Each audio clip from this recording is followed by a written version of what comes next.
I know you thought after Joy and Paul, the presenters would just get taller and taller. break the.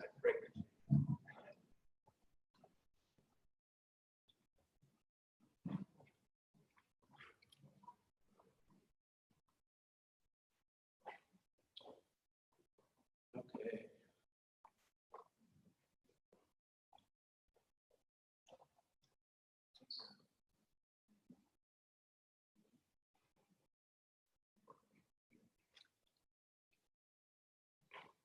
I'm just a library director. I don't deal with technology anymore.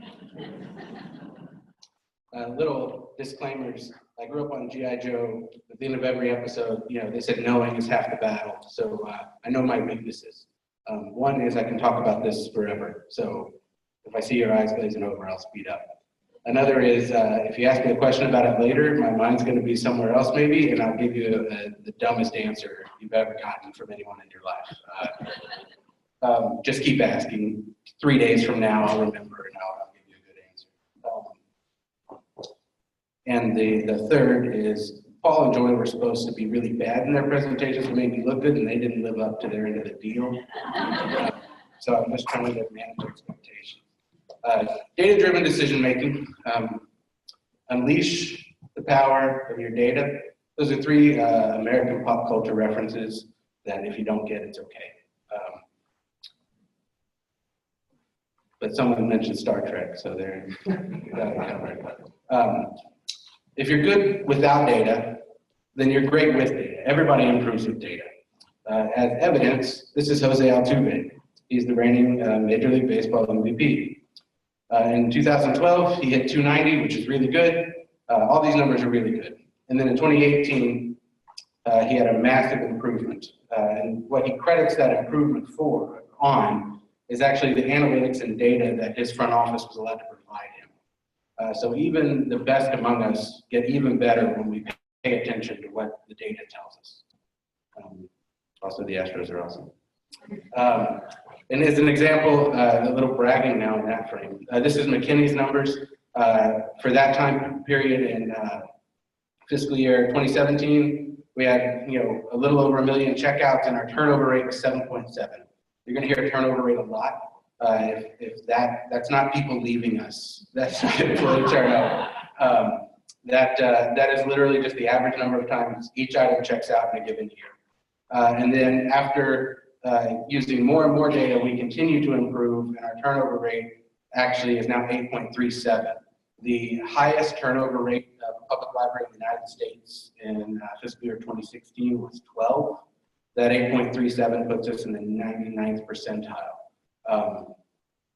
And it's actually continuing to grow.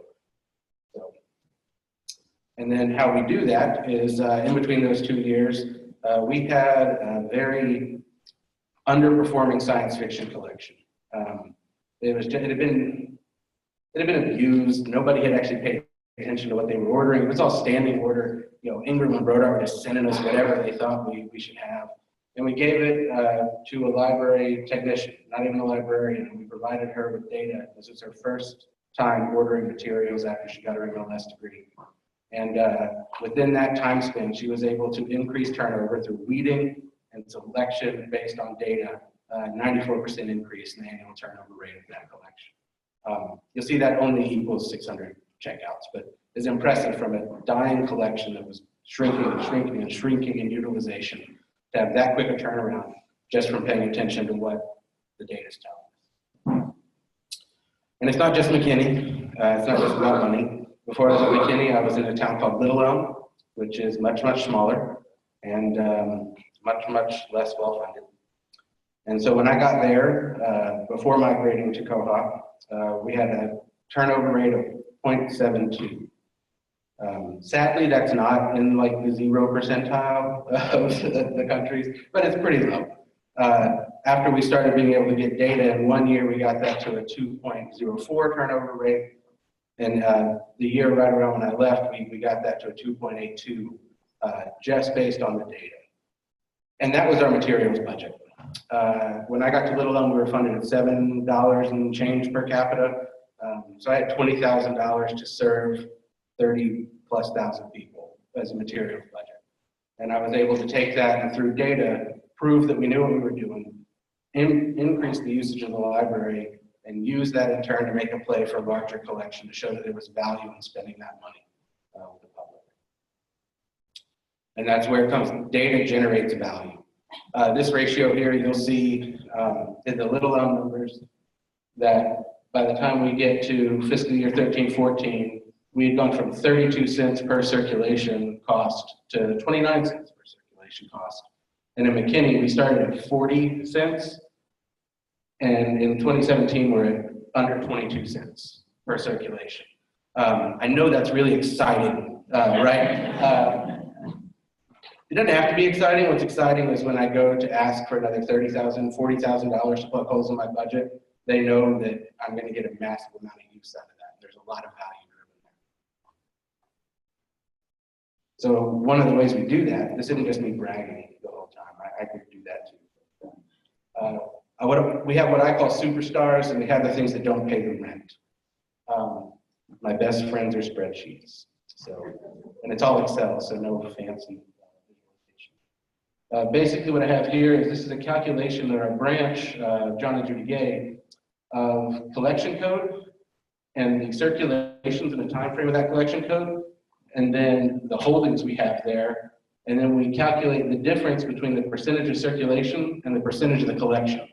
And anything that's with over 1 off, so plus or minus 1 to -1, I view as significant. So we rank those as superstars. So what we see at the bottom here, borrow Paul's trick, easy reader fiction. We see right here that there is actually a pretty massive gap between how many we have and how many check out. And the opposite is up there with adult nonfiction. We see we have way more items than check out. So those are the people that don't pay the rent. I view every book needs to earn its shelf space. If you're not earning your shelf space, we need to get you out of there because there's something else that's going to earn its shelf space. That's how busy we are. That's how I view books. This is only for public libraries. We don't have archives. We don't have very special research collections. We have our genealogy stuff. But we're a popular materials library. And our goal is to serve as many people as possible, as many different varied interests as possible, with finite funds. So when it comes to not paying the rent, we see adult nonfiction doesn't do it. There are lots of reasons for that. We have too much, it's too old, we have a lot. This is a starting point to dig into that data. And that's when we get this cool report, which is actually breaking down adult nonfiction by Dewey 10 call range, which is really interesting and fun, right? So we get to see on this turnover rate here, overall adult nonfiction, sorry, look at my back of my head, that's fine. Sorry, where are we? Adult nonfiction here has an overall turnover rate of 7.35. So right here, when we're looking at the 150s, that's got a turnover rate of 9.18. So that tells me I need more 150s. Those are popular, those are moving.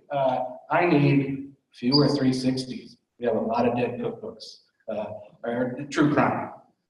Dead true crime, sorry. I'm a director, I don't even do that stuff anymore. And so that's kind of where we get into that granular detail. And that's pretty easy with nonfiction. Dewey does most of the work for us. But we don't just stop with nonfiction. So, Texas. It's important that we have books that take place in Texas because Texans like Texas. That's what we do. So we're able to pull back a 651 location for mystery books that take place in Texas, and we get their total lifetime circulations and their annual turnover based on a given time frame. So we're able to tell basically what's moving in Texas. We could also do this with wildcard and pull back all location-specific genres to find out that really Paris mystery novels is where it's been at the last year and London's out of fashion. We can figure that out. Special interest topics. This is juvenile fiction that deals with divorce. So that's not the easiest kind of information typically to understand. How many divorce books do we have in juvenile fiction? How old are they? How well do they circulate? And I've culled some columns here because spreadsheets can get really big. They don't fit on a screen. What's interesting here is one of these, The Last Grand Adventure, is relatively new and it's checking out pretty decently. And the second one, You Will Call Me Drog, is not checking out very much anymore. And I think it has to do with the puppets subject, or it might be the Aikido. Either one of those, we'll have to get more detail. Here is horror fiction on CD. So we can actually, even though we don't shelve by genre when it comes to audiobooks, we haven't genreified that, we can still pull out those genres to see how they're moving when it comes to select new titles. And really focus on, you know, we need to go to horror, we need to get this type of book in this collection. And then language code. We do try to separate out by language. We've recently started adding Hindi language titles and they're going very well. And so this is able to make that case objectively, that if it's a title that has a Hindi language code, that look at that, it's, you know, 24 times a year. That's what we consider max circulation. That's every 2 weeks, it's going out. We can't, more than that is great. We can't count on more than that. Anytime we buy something, the max we can really bank on is once every 2 weeks. And then here's series. I know you mentioned running a series search. This is similar. What this example shows here is that figuring out a drop-off to where the Sex, Lies, and Serious Money has a total of 11 checkouts, but this year it only checked out 6.5 times, so there was a bit of a drop-off from last year. And Turbulence is new, it's on pace to check out 26.5 times. If we ran the full list of that series, we could find how long we should keep so many titles before they drop off. So what do we do with that? Like I just said, but I'll say it again. What if adult fiction makes up 6% of your budget and 10% of your circulation? That's great, that's not what we have, but you buy more fiction. It's that simple. Like it really is a pretty basic concept. And if fiction with the subject paranormal is 30% of fiction certs, but only 5% of the fiction collection, well, is it ghosts, vampires, or werewolves? Figure that out. That's not that hard. You can get that data and then buy more or make reading lists, even if it's not in that genre, to drive people to those other things. If you know it's ghosts, start making those connections like Paul's really neat tool will do for you, and pop up some vampire stuff that's related somehow. I know that's not exactly what it did, but I'm grasping. And then what if 50% of our adult nonfiction total circulations are renewals? This is a very real one. We need to change the circles, or at least talk about it. I mean, if we're not giving people enough time, then we're just creating fake circuit numbers. I believe Chris Ripple, who used to work in Kansas, told me once, you could make checkout last 1 day and give them 1,000 renewals, and your turnover rate's gonna fly through the roof. We don't wanna do that. We wanna be honest, intellectually honest. But sometimes, maybe that means changing how we do things, because they're revealing their preferences to us. You're not going to read Mark Twain's autobiography in 2 weeks. If you tell me you did, I will believe you to your face and not believe you when you turn your back. It also helps us find what we call dusty dogs, loved to death, and books that are in the wrong neighborhood. So dusty dogs, 0 lifetime checkout items. This is a pretty simple report. This was a real book. It was on our shelf. We had it since 2016. And 2 months ago, I pulled it off. And I broke the spine when I opened it because no one had ever looked at it before. And then I got rid of it. Love to death. You know, sometimes people really love those books and they just got to pet them until Lenny has to take care of them. Or George, I guess. So these are, this is a report that shows the title, the number of copies, and we set the number of checkouts. So we said, look, I want to find things that check out over 130 times. And so this shows you that we have 3 copies of the Nicholas Sparks book, The Choice. Copy 1 is checked out 150 times, copy 2 is 159, copy 3 is 160, then the renewals and the total circuit. This then you give to a page or a clerk and you say, go see if these books, number one, are there. Number two, if they're still holding together. And if they're not, let's get new ones. Which is also a joke when ebook copies tell you 26 times is how often something checks out. Those books are still in good shape. And we're going to break 200 on them. They're going to go. And then this one, I want to thank Barton. We had a very roundabout way to get to this information, and recently Barton pulled together this report. So this actually shows us items that check out by whatever number we set more times in a branch that's not their home branch than their branch. And so what we have here is nonfiction titles that check out more at other branches than their home branch. And what we see, Python, Python, Python, Python, Tableau. We should move those items over to the other branch. How many times did it not check out? Because people just don't put things on hold. A small percentage of your patrons actually utilize your hold feature. Most of them, you say it's not there, and they'll say, oh, well, I'll come back if it's in later. And we could get it there. Those could have checked out, half a dozen more times, easy. Interestingly, we don't have that many of those. One of my managers freaked out, and Ed can tell you about this, when I brought this up, and she said, well, you can't move everything over here, because one of our branches is vastly busier than the other. And when we ran the numbers, it wasn't that much stuff, but it's meaningful stuff to serve your public, is to get it where they want to pick it up. And so that's great. But is it all collection development? Because you said data-driven decision-making, not data-driven collection development. Those are two different things. No, it's not. This is another one of my favorite spreadsheets. We actually used our data to get the report. This is checkouts by hour that were open. And I didn't write most of these reports. And then we compared that to the percentage of our staff hours that we have allotted to each hour that were open. And this is the correction. When we first did it, there were some massive holes. Sunday, our busiest hours. This does not include renewals. This is just first-time checkouts. Sunday are by far our busiest hours. And it had our least amount of staff there. We can't provide a consistent quality level of service if we're not meeting demand with volume. So we're able to get that information out of Koha, map it against what we know our hours are, and actually change how we operate. It was pretty powerful. There was pushback from staff because no one likes working Sundays, but we fixed it. So another thing that, just as a brainstorm from Joy's presentation, we could do a report for searches that bring back 0 results, group them together, try to calculate those to see what we're missing. So it's not just telling us how good our stuff is, it's telling us what we don't have.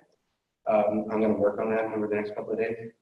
And then there's a new ILS out there that calls me and tries to sell me their product all the time. I tell them no, and they still call. And their example was that they can market to your patrons who are women and 34 years old and checked out romance novels. And they can give them a specific marketing to them. And I thought, that's creepy. And my second thought was, we can do that. So we have a report where we put all women who are not staff members with an age range, checking out from a certain collection code within a certain time frame. We can get their email addresses. We can email them. We could probably write something to put a public note on their account. We could do something, but we don't. But we could. But we don't. We might. So those are, that's how we use things. This is an everyday thing for us. It's slow going. Some staff have taken to it quicker than other staff. Some staff are out there. We don't have 46 libraries to preclude people from writing SQL reports. But we have some staff who have taken to SQL report writing and some who they're not going to get it. But the people we have ordering take this to heart. They have goals. We have turnover rates that we want to hit in addition to our kind of weeding guidelines. And I think it really does help meet the need of people. I have no idea how long I've been talking. But I am now open for questions, comments, complaints. yelling at me for something. Again, I'm Spencer, so if that changes where you want to go Thursday, I did sign up on there so you can avoid me completely.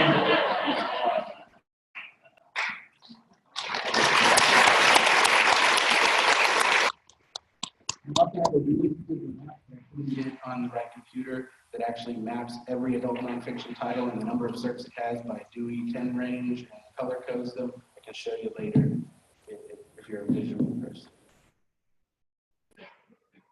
Well, my question is just, can you ask the staff that are writing these reports if they can share some of them on the wiki? Because I was just taking a look and I only see one report from McKinney in the wiki, so it would be great to see some of this stuff you're doing because it looks really, really good. Yes. Can I have a response to that? It seems like when anybody goes to the partners list, Spencer is usually the first one to jump in and offer reports. So I see that he does put it out there. I just don't put it on the wiki because I don't want to break something. My comment is not is who has time to read this partners list. So I try to, but Library directors. Yeah. It's a decompression. I'll have to like make a filter to look for your. We will work on getting them on. Okay. Okay. Thanks. Spence, I'm kind of curious. You've done a lot of work and you've got some great reports and give you fantastic results. Have you ever done anything with GIS overlay and see what your demographics look like? And does that help you with any decision making? I actually used to do GIS work in the private sector for a venture capital firm, and I borrowed some of what we did there to work with our city's GIS department to overlay patrons. What we found is they're all over. We are hoping to use that when it comes to selecting our third branch location to make that push. But we find patrons will drive across town to the other library. Like they're not stuck to their 5-mile radius or however long you have. It's just personal preference. So we try. I just haven't found any good correlations. I think everybody's mostly answered my question already, but just wanted to double check.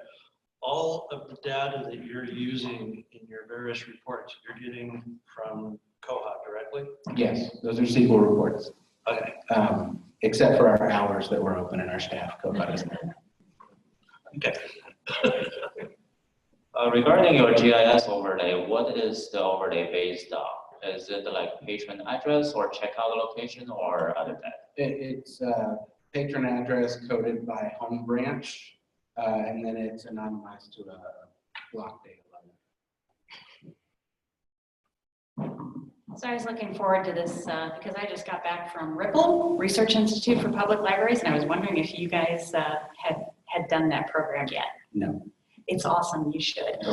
For those of you who are in the States, it's a yearly thing that they do that is making libraries into data cultures, and it's exactly this kind of stuff, and it was awesome. So thank you.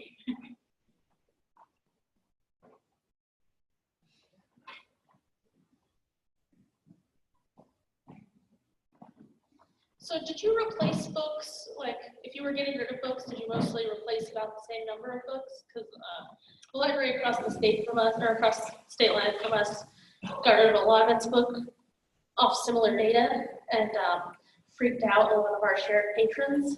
And they come to us a lot and say, "Oh, we're so glad you didn't get rid of all of these cookbooks from 1964. No, we did not. We did have a few of those comments, and my reply, because they would come to me, was, you can check them out. You can save those books, and we'll get rid of them next year. Nobody wants these. Nobody. It's free, and they don't take it. So we did not.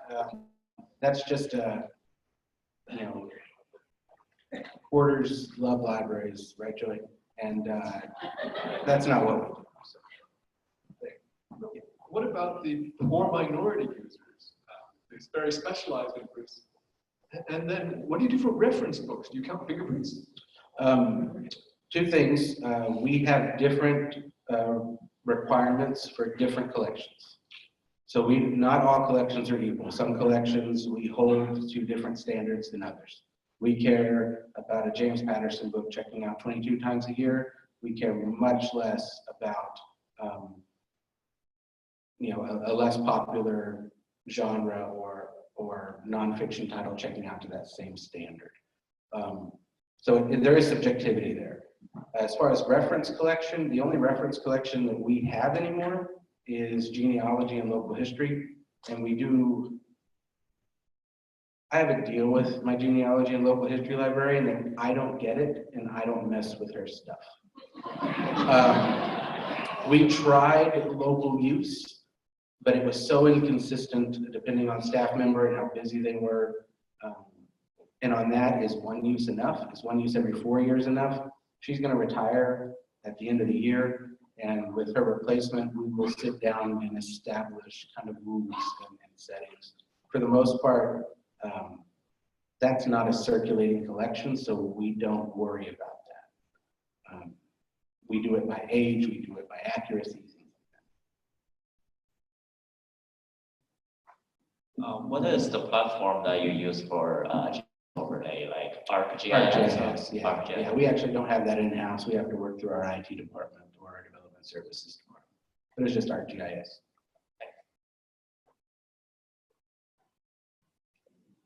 I'll be here all week, folks. Thank you.